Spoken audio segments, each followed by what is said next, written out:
All right. Hello. This is the Whole Brain Health Live Brain Club on YouTube. This is our very first broadcast, and it's super exciting to be here. We'll definitely get better at this as we go along. We'll work out the kinks. And just to be sure, I'm also logged in through another YouTube account on my phone, and I'm just making sure that you guys are seeing things okay. And yeah, so this is a presentation that I put together for my communities here in the Bay Area, and it's a part 3 of a 3-part series on stress management. So there might be some things that you might not have heard or might not really understand because they're based off 2 previous presentations. But hopefully we can get this into a weekly thing, if not a multi-weekly thing, and hoping that it provides some insight into how you can maintain a brain-healthy lifestyle in fun ways. And I guess if you're unfamiliar with the Brain Club format, basically I'm going to start off with some exercises, and then we're going to go through those exercises. Then we're going to talk about a topic. Today is going to be stress management, and it's going to be stress management with respect to nature. And then we'll do some follow-up with some of the brain games that we're doing, because they kind of come in 2-part series. All right.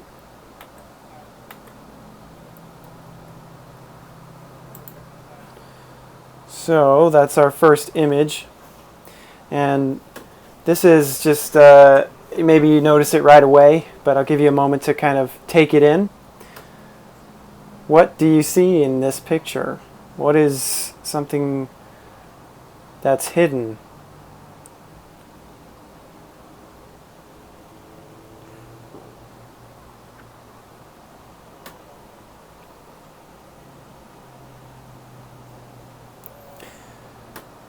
Alright, so if you guessed a crocodile or alligator, yes, you're right. Technically it's an alligator. And he's kind of in the muck there. They're very still, try and blend in with their environment. And this one, what do you see here?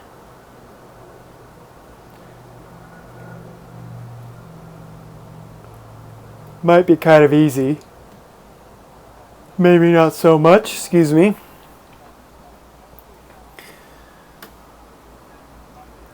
And if you guessed owl, then you guessed right. That owl is hiding in the hole of a tree there, and it's blending in very well with its environment. And maybe you can even notice that there's a fly on the left side right here. Right here. All right, what do you see there?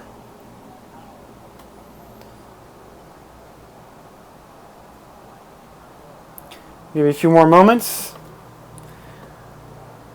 Alright, if you guessed bullfrog, you guessed right. That is a bullfrog right there.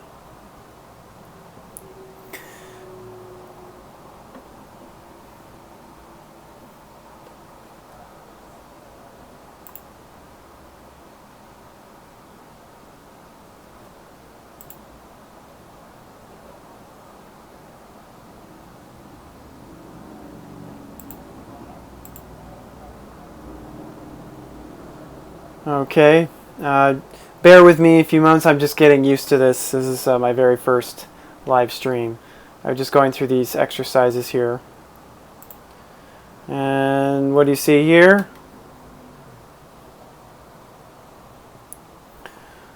Yes, maybe you see a fish. And isn't that amazing how well that fish blends in with the sea floor there, or the lake floor? I'm guessing it's on the sea, in the ocean.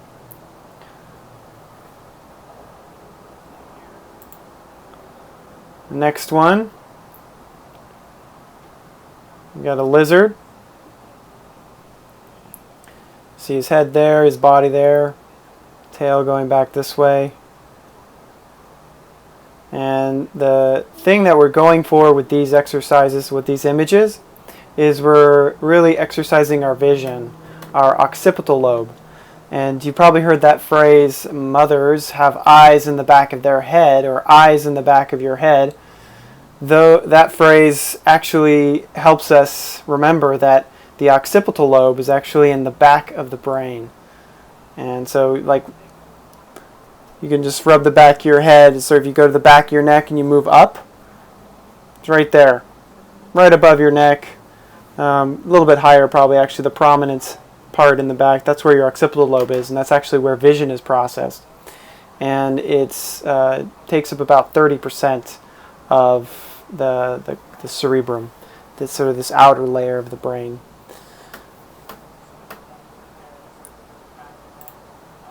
Okay, so jokes. Let's laugh a little bit. Jokes also help our brain kind of reinterpret the wording and the language. What's green and sings? Elvis Parsley. I hope you enjoyed that one. Parsley, Presley. Those two words probably are very close together in the auditory part of your brain that comprehends speech, which is called the Broca's area. No, sorry, that's the Wernicke's area. Broca's area is where you produce speech. Wernicke's area is where you process speech. So right, if you just touch your left ear, this is my left ear. It's right behind the left ear. That's where Wernicke's area is, and that processes sound and comprehending speech. So Parsley, Presley. Didn't mean to ruin the joke for you if I did.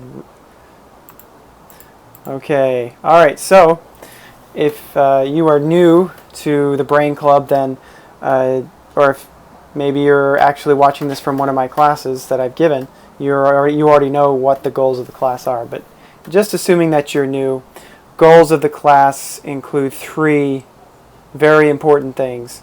And the number one is to have fun. This is intrinsically motivating. So if you're having fun with something, or you're recognizing that you're feeling joy, that is something that you will continue to do more likely than not. Intrinsic motivators include many other things than fun, like a sense of accomplishment, sense of respect. It could go on and on.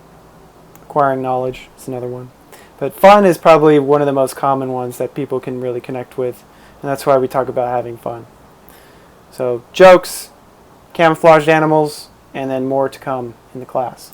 Goal number 2, you're going to be learning information in this video, this live stream, and taking action is where the knowledge actually becomes power, because knowledge is not power, it's only potential power.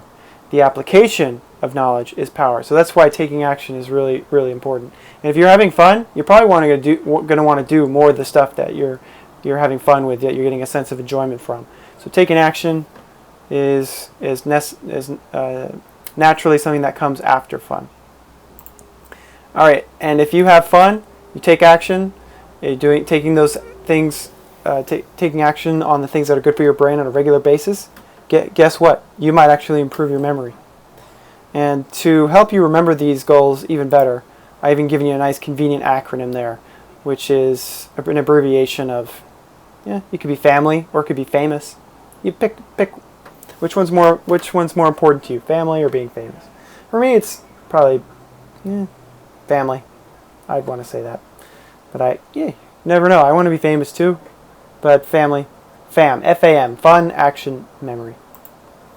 Okay, so in today's Brain Club, we're going to be focusing on body exercises, and I'll actually do as best as I can, usually in the in the flesh. I don't want to say live because this is actually a live video, but the in the flesh clubs programs that I run, they get to see more my whole body. So I'll try and do just my my head and the neck, so that you can see. Then we're going to do some of the brain games, and of course the topic is stress management. And like I mentioned earlier, it's part 3 because I had two other brain clubs that I ran earlier. And nature is a really cool thing as far as helping to manage your stress. I will actually review a little bit of what I covered in the other presentations, so you'll get that information as well. And then we'll finish up with a couple jokes. Hopefully you like those. If you didn't like the Elvis Parsley one, maybe you'll like these other ones. Alright, let's go ahead and move forward. Okay, so this is our moves to remember. And first what I want you to do is we're going to activate our brain in the most effective way. And that includes using the number one fuel for the brain. Can you guess what the number one fuel for the brain is? I'll give you a moment.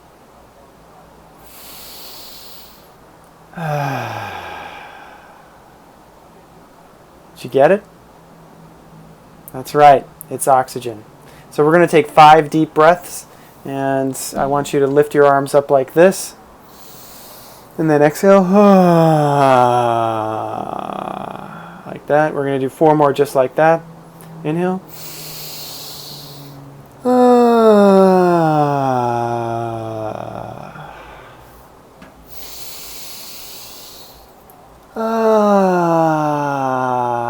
I'm feeling better already. 2 more just like that.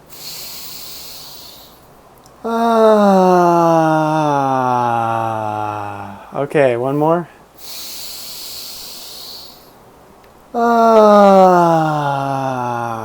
And it's important to make the sighing noise or some kind of noise. You can even say the vowels A-E-I-O-U, or you can even just say brain, B-R-A-I-N. And I always like to include laughter on the exhale. And so you're just going to inhale and go ha ha ha ha ha ha ha. And if you do it well enough, the forced fake laughter eventually turns into real laughter. And this is much more effective with a friend or someone that is really good at doing this. And I'd say I'm really good at doing it, but you know, I'm just getting my bearings straight with this very first Brain Club video on YouTube. Alright, so let's continue along with our moves to remember. I want you to take, if you're wearing glasses, take off your glasses. So I'm wearing glasses, I'm going to take mine off. What I want you to do is I want you to rub your hands together like this. And rub them nice and vigorously. And then I want you to cover your eyes when you get a little bit warm with your hands, like this. This exercise is called palming.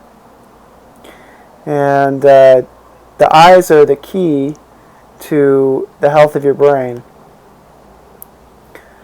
And since 30% of your brain actually is devoted to processing vision, challenging your vision, and also giving your eyes a break like we are right now, is going to directly affect a large portion of the brain. And this takes practice. Do it every day. If you can get up to 45 minutes, great. 2 minutes is fine though. And while we're covering our eyes, I'm going to test you a little bit. Do you remember what the joke was about? I'll give you a few moments. What was the joke about? If you guessed Elvis Parsley, you are correct. Very good. Alright, if your eyes are still covered, hopefully they are. What color is my t-shirt? Give you a few moments. So we're just quizzing our brain right now.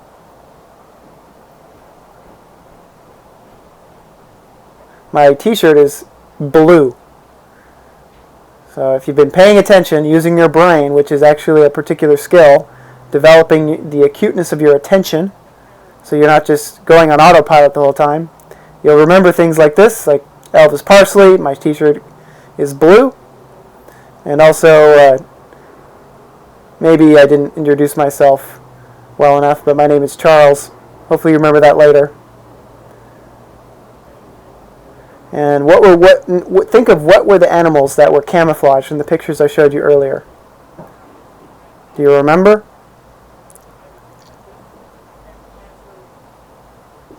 If you're watching the version of this that's not live, that's already been recorded, then you can pause right now and try and guess.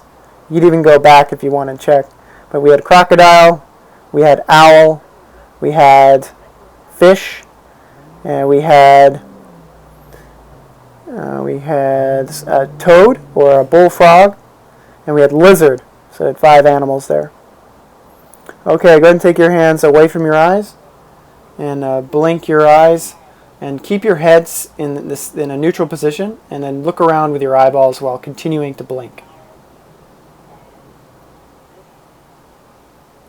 Okay, this is a great technique for helping to rest your eyes and improve circulation and moisture in the eye, which helps rehabilitate the eye. And it's really important to hydrate.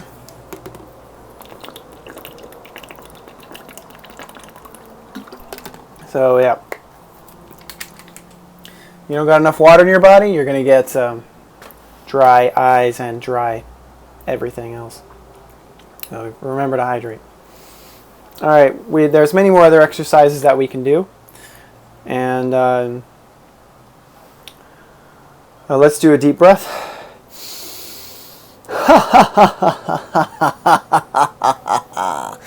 Yeah, so if you're doing it with me, go ahead and remember to laugh. This really helps calm the nervous system down, or some kind of noise. You can say the letter U. That's one of the most healthy vowels, healthy sounds to make. Calms the body down, calms the nervous system down. Inhale.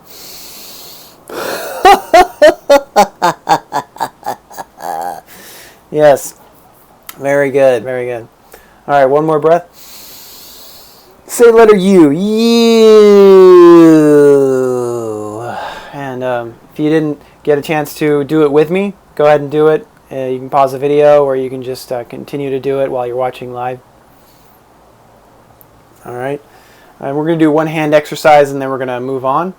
So I want you to give me one thumb like this. So give me a thumbs up. Then you're going to put the thumb in like that. And then you're going to point out like this. Then you're going to put the pointer in, and then put the thumb up. And the thumb in, and then point out. Pointer in, thumb up. Thumb in, point out. All right, now we're going to do that with both hands. So we're going to do two thumbs up, and then thumbs in, point out, points in, thumbs up, thumbs in, points out, points in, thumbs up. Easy? Okay. All right, let's try this. Maybe you can guess what's coming. All right, so we got one thumb, and then we got one pointer. Now switch. And switch, and switch, and switch, and switch, and switch. Easy? Probably not, because our brain is used to doing this, no problem, mirroring each other, maybe even just this. But our brain isn't used to doing alternating hand movements like this. So you've got to practice and develop the new neural circuitry. And it's really good to get outside of your comfort zone, because it develops more diversity in the types of neural connections in your brain. And this helps build resilience to stroke and neurodegenerative disease. Have you ever heard of the Nun study? You should look it up. Google it. It's really interesting. Or Google cognitive reserve. That's cognitive, like cognition, and reserve, like Federal Reserve. Cognitive reserve. Okay, and if you're wearing glasses, you can put your glasses back on.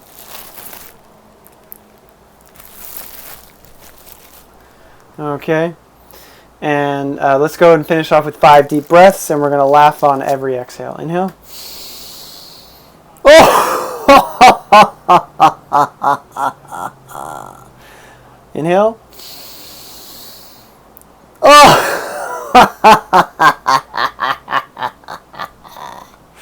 Inhale.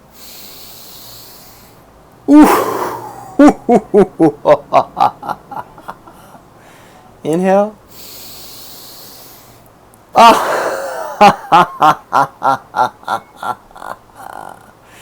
Inhale. Oh.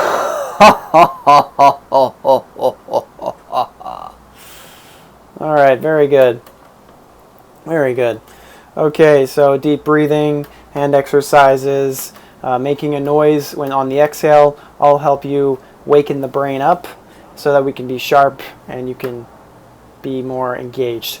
And maybe you can execute those brain games exercises with more accuracy and alertness. Oxygen, number one fuel for the brain. Alright, so testing your short-term memory here. Do you remember the goals of the class? There were 3. Go ahead and quiz yourself. What were the goals of the class? You can press pause if you're watching the recorded version of this. If it's live, then the clock is ticking.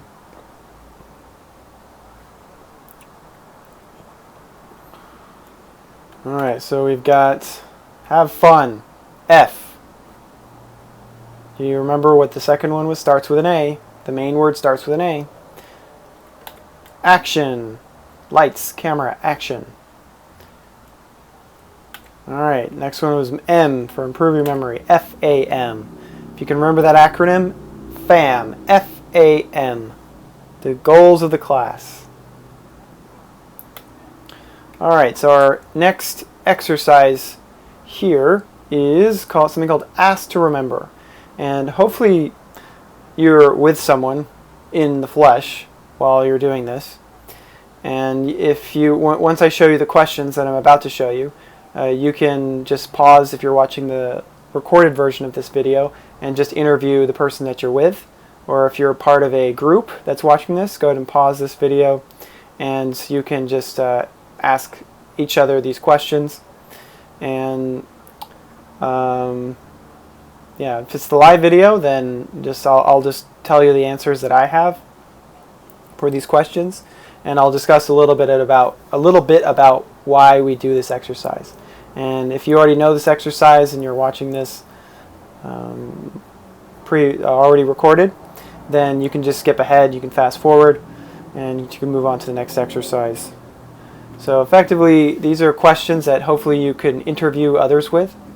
And socialization has been shown to be one of the most effective ways at preserving a healthy brain. Many people have been surveyed that have reported that they've been social at least once a week. It's been shown that they have a much lower diagnosis rate for Alzheimer's. And I can understand that because we are social creatures. Our biology, our nervous system is designed to be in groups, to be in tribes, so to speak. And if we are not, our nervous system is freaking out. And we are stressed. And stress, which is what we're going to be talking about today, stress and nature, is chronic stress is going to degrade the neural connections in our brain. So we want to avoid having too much unnecessary stress, avoiding chronic stress. Alright, so question number 1, how do you best experience nature? And nature just so happens to be one of the best ways to calm down and to kind of get more oxygen, and looking at a pleasant scenery, which our biology is more naturally aligned with.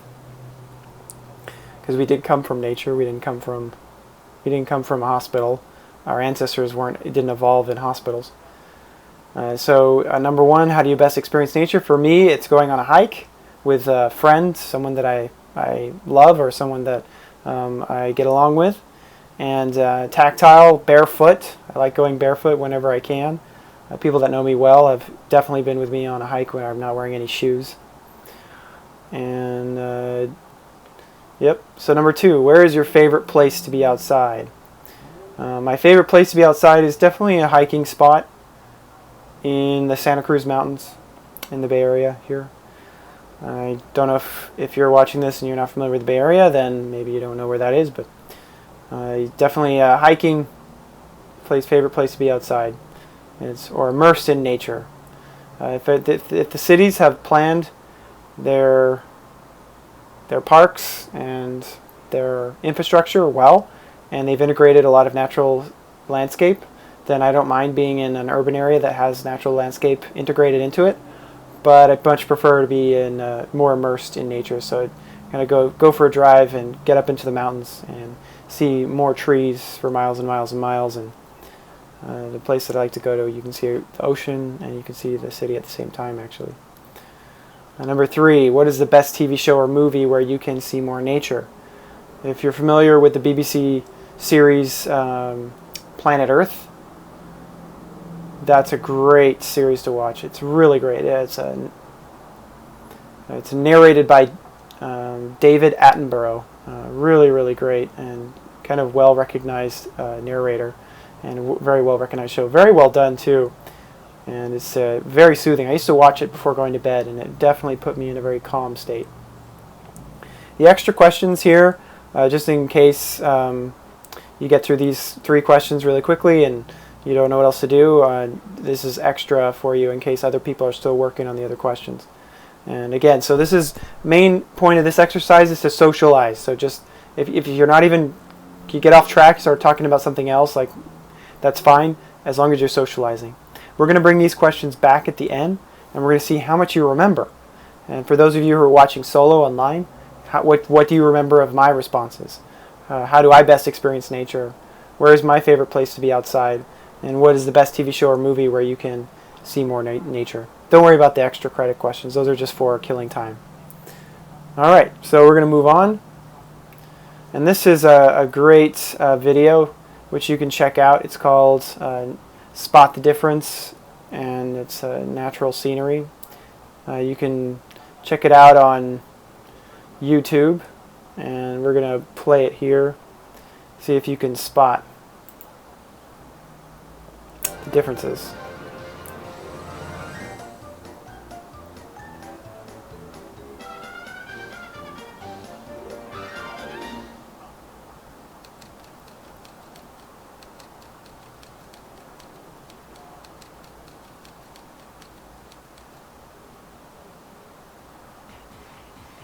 Step 1.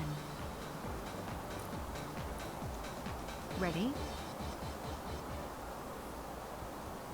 3, 2, 1. Start.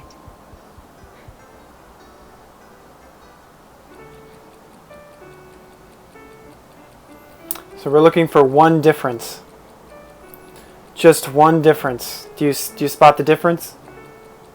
We're probably just going to do just this one and move on. I got to make sure that I understand the licensing rights for playing other YouTube videos on YouTube Live here. But can you spot the difference?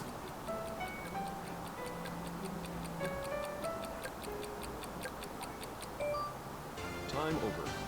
Did you get it? Answer. There it is. Right there. So again, we're using our occipital lobe, testing our vision, and determining. We probably looked all throughout this image. Some of you may have got it right away. This wasn't too hard. This one wasn't that hard. And you can check out this video. And there's the link there. And I don't know if you can copy that, but it's Spot the Difference. You can just go and search that on YouTube. It's real fun. Brain games, natural scenery, spot the difference. And we're just going to move along here. And then also, I notice I'm fitting with the theme here about stress management. I'm not showing you like pictures of a room, a messy room, and you have to find one object that's different from the other picture, which might be the same. I'm showing you natural scenery, so we're sticking with the theme here. Alright, so we're moving on to an exercise I call the name game. And maybe there's official games that are more popular and well known, but for the purposes of this brain club, I called it the name game. And who's that? Do you recognize who that is? He was in Gone with the Wind. I believe that movie came out in 1939. And that is a man by the name of Clark Gable. If you guessed his name was Clark Gable, you are correct. And he looks like a suave guy. And so this Be Suave is actually a brain technique. A memory technique, sorry. A memory technique, so it's an acronym, so it helps you remember how to remember the different strategies. So the B part here is going to be the psychology behind remembering names, and suave is the technique. And the reason why I'm sharing this with you is because so many people in my programs that I've done have told me, Charles, I'm so embarrassed, but what's your name? Or, they don't say, of course they don't say Charles, but they say, I'm so embarrassed, I forgot your name. Or I'm so embarrassed, I forget names all the time. Like, how can I remember names better? Like, what can I do? So I did some research, and I came up with this technique used by Jim Quick. It's called Be Suave. And so the B stands for believe. So we're getting to this positive psychology, like, you can do it. You are capable of remembering names. So tell yourself, I can remember names. Go ahead. Don't be shy. I can remember names. Repeat after me. I can remember names. All right, so that's what the B stands for. Believe in yourself. Believe that you can do it. Okay, E stands for exercise. Did you learn how to ride a bike in one day? No. Did you learn how to speak a language, a new language in one day? Did you learn even 3 new words in your native language in one day, fluidly? Maybe, maybe not. But this memory technique, it's a skill. It takes practice. And we're going to practice it in this Brain Club class online here. All right, so that's the psychology part of it. And then let's go into the techniques. And effectively, 3 out of the 5 of these in Suave is saying the name. And it's saying it at different points throughout a hypothetical or a theoretical conversation that you may have. Or not theoretical, what am I saying? Through a possible conversation that you may have with someone. So S, you got to say it, confirm pronunciation. So you said your name was Charles, right? Yes, Charles. So you confirm pronunciation. Then U is use it. Oh, really? Charles, that's amazing. Or just use their name throughout the conversation. Aim for like 3 to 4 times. Otherwise, you're going to seem a little bit weird. Unless you've told them that this is your special technique, is repeating the name over and over and over again. And then our next letter is ask. So you're going to ask them the origin of their name. The origin of my name is I was named after my mother's grandfather. His name was Charles. Or you can ask the etymology of the name. So where does Charles come from? Or where does Betty come from? Or where does Sally come from? Or where does Abdul come from? And so my name is been derived from a French emperor, or the region of Europe that is near France, or the Ottoman Empire, emperor of the Ottoman Empire in the 700s. His name is Charlemagne, Emperor Charlemagne, and my name is supposedly derived from his name. And also it's been said that Charles derives from the word for charming. So I wonder if I live up to my name. Who knows? All right, so V for visualize. So think of a noun that rhymes with the name. So in my case, Charles, my name sounds like charcoal. So you can think of a briquette, charcoal briquette for a barbecue, and you just put it in your mind's eye. Imagine a charcoal briquette in the front on my face, and maybe it's just it's coloring my face black. And in your imagination, you imagine that, and then when you see me again, do not try to remember my name. Remember what is happening in your mind's eye. So you're remembering the charcoal coloring my face black. And then charcoal will lead to char. Then char might lead to Charles. All right. And then, so again, we're going into the pronunciation that you end with saying goodbye, Ernie, or goodbye, Charles, or goodbye, Sally, or goodbye, Jennifer, or goodbye, Betty.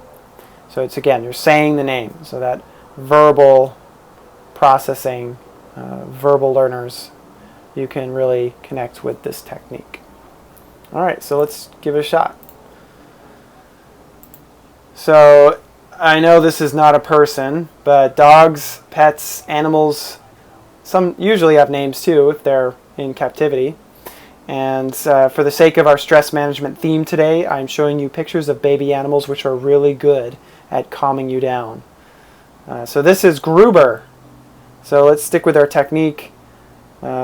I can remember names. That's believe it. E, it's an exercise. It takes a while, so keep practicing. We've got 2 more people to practice with. And then after E, we've got what? S, say the name. Gruber, Gruber, Gruber. Then U, use the name. So use it throughout the conversation. Oh, Gruber, who's a good Gruber? Come here, Gruber. Here you go, Gruber. So just keep saying the name. Gruber, Gruber, Gruber. And it might take a while for this to be more casual, more natural. When you first start out, it might be a little awkward. So it might be helpful to tell the new person that you've just met, I'm trying to do better with remembering names. I've got this technique, and I'm just trying to say your name. Can I just say it like 3 or 4 times right now? With pets, it'll probably be a little bit easier because they don't care. And then so after you, ask the origin of the name. The dog will probably not respond to you, but you can ask the owner if the owner's nearby. So where does Gruber come from? Maybe he was named after the baby food Gerber, or maybe it's just a funny character that they saw in a comedy. I remember the name Gruber from Saturday Night Live. They were basically making fun of the TV show MacGyver, and they just named this silly character Gruber, and that's what just came to my mind with the dog. And then V, visualize. What does Gruber sound like? Maybe Uber. You can think of an Uber driver. Or maybe you think of the Gerber baby food. And then you can just imagine the dog eating the Gerber baby food. And then end. Goodbye. Goodbye, Gruber. Have a good day. Okay, so then we got Jared. Jared. Believe that you can do it. It's an exercise. It takes a while. And then what is the first? So S. First of the techniques. So say the name, Jared. Use it. Oh, who's a cute Jared? You look like a bear, Jared. And then you, A, ask the origin name. So we're going to ask this guy here, what's the origin of Jared's name? Maybe it's named after a friend, or he just thought the name was fitting for the dog. And then we're going to V, visualize. Jared kind of sounds like bear, and coincidentally, he looks like a bear. And then we're going to E. Goodbye, Jared. All right, we're going to skip Sona, and we're going to move along because we're probably running out of time here. I've been doing this live recording for a little while. Okay, so don't disregard this. This is just for my other program. I usually do this Brain Club on a weekly basis. So this was Greg. And Greg, we thought of leg to visualize, so we just imagined a leg on Greg's face. Maybe that was Greg's girlfriend. Who knows? But yeah, moving along. Okay, so do you remember what this week's brain topic was? We'll do a quick quiz here, hoping that you were paying attention if you were present at the beginning of this class. What are we talking about? If you guessed stress management, and if you guessed stress management with respect to nature, double points to you. So what is the definition of stress? And this is going to be a review because in my previous stress management presentations, we talked about the definition of stress. And just to kind of recap here, stress is a state of mental or emotional strain or tension resulting from adverse or very demanding circumstances. That's the Oxford English Dictionary. So strain, tension, and from situations that are harder than we can manage, maybe at first. Now let's throw the Merriam-Webster definition in there. You can read it right in front of you, but basically it's tension and physical, chemical, or emotional factor that causes bodily or mental tension. So effectively, we can define stress as some form of constriction or tension, and most of us probably remember or can imagine what it feels like in the physical sense. This is a real quick review here, the stress response system. This is the HPA axis, hypothalamus, adrenals, hypothalamus, pituitary, and adrenals, so HPA axis. This is responsible for the chemical side of our stress response system.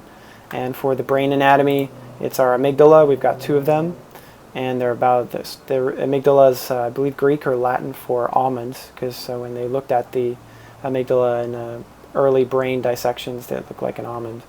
This is where stressful experiences are processed. And yeah, we can go into that a lot more. All right, so now moving along, I want you to think about this question. How does seeing or being in natural scenery help your brain?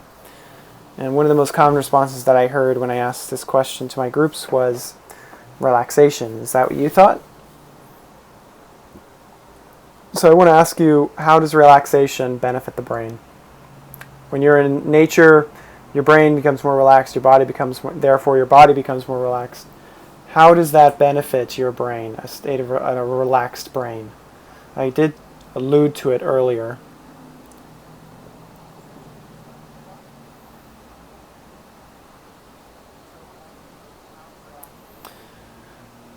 Alright, so basically when we were talking about natural scenery, we were referring to green space.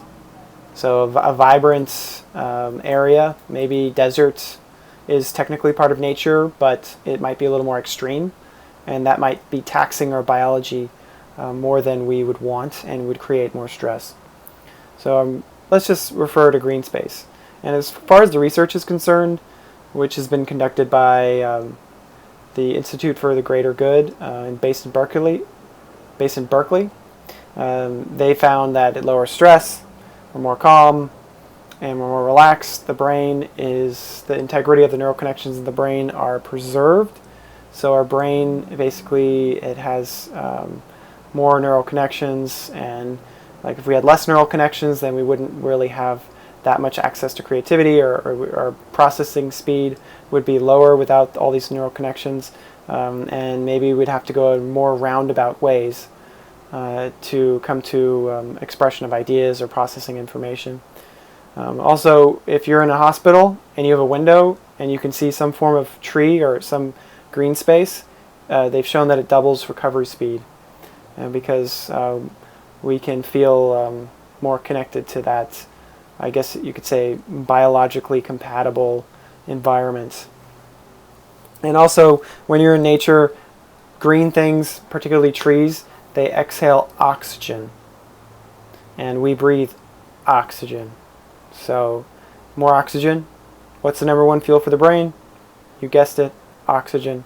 So our brain has more fuel to process, to run, and to be our brain to remember. Alright, so given this information, what was goal number 2? So don't worry about this goal for a second, but what about the goals for the class? Do you remember what number 2 was? So if you guessed action, good for you. Now, here's the information. We've got the information, and you probably were aware on some level that being out in nature is good for you. Maybe not as aware that being out in nature is actually good at putting the brain in a very relaxed and restorative state. But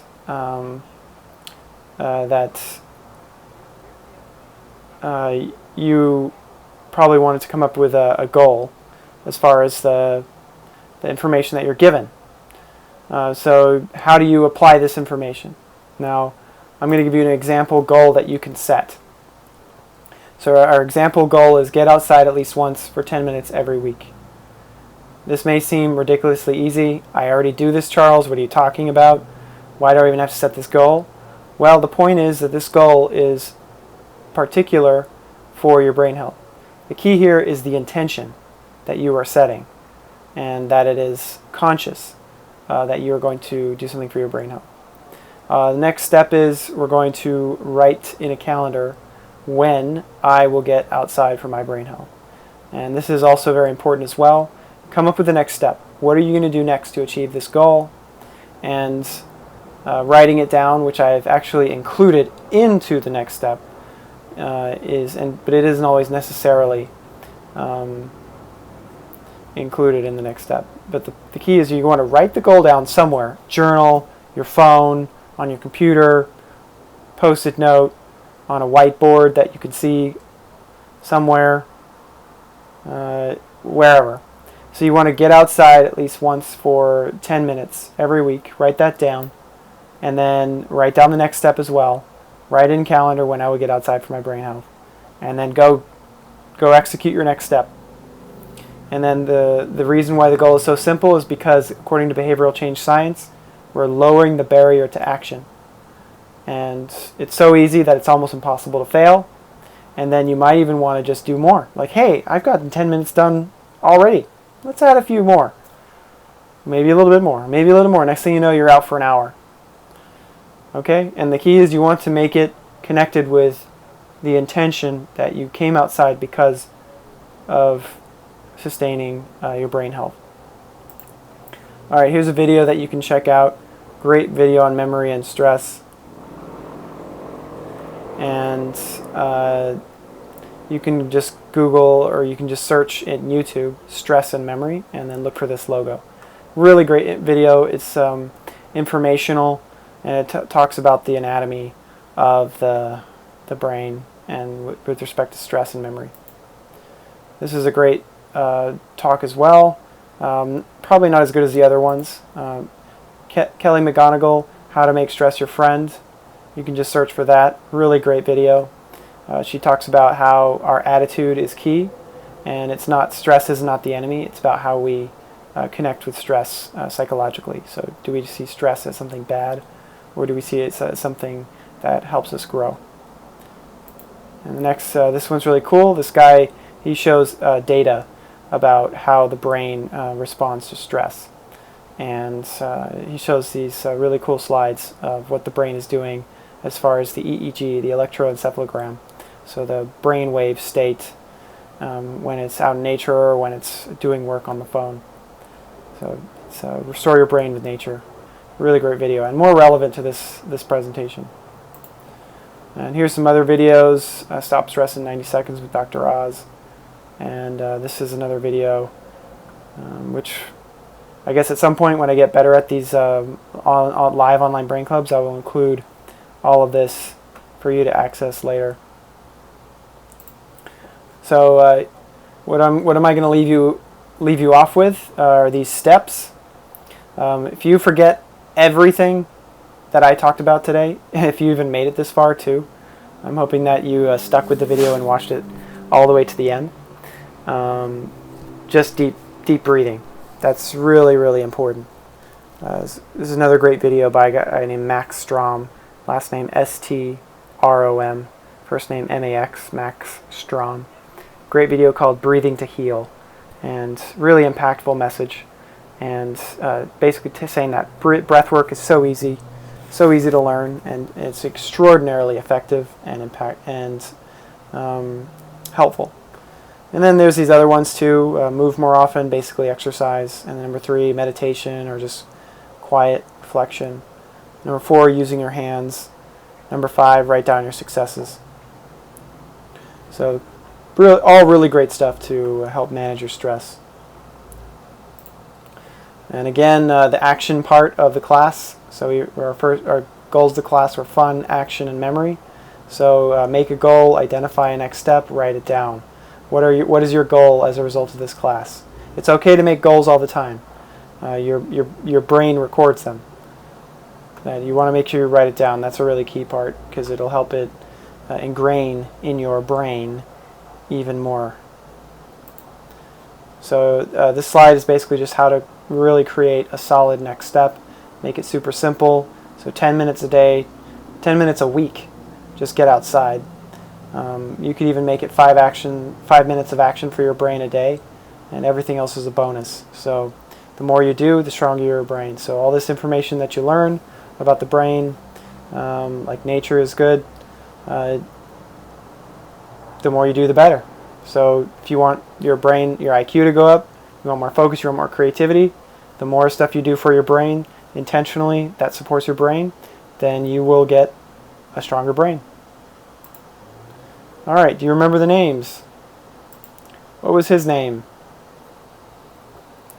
I'll give you a moment.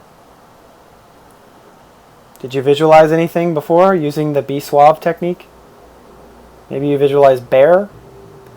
When bear sounds like Jared. There you go, Bear Jared. What was his name? I'll give you a moment.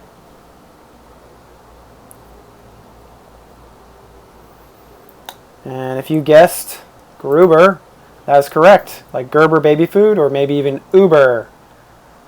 An Uber ride. Okay, we skipped Sona, but that's Sona. And what do you remember about your partner's answers? So if you're watching this pre-recorded or recorded, you can just pause here, see if you remember how I responded, or if you did this with a partner, then go ahead and pause this, and you can do your best to remember what your partner said. And how did your partner best experience nature? Where is your favorite place to be outside? What did your partner say? What is your favorite TV show where you can see more nature? What does your partner say?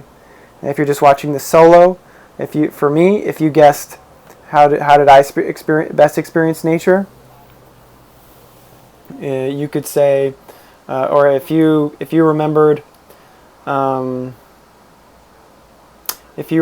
that I went for hikes in the Santa Cruz Mountains, then you're right. Going outside and going for hikes. And then where's your favorite place to be outside? I kind of already answered that, so outside in the Santa Cruz Mountains. Number 3, what is your favorite TV show where you can see more nature? And if you guessed BBC Earth or Planet Earth, then you are correct.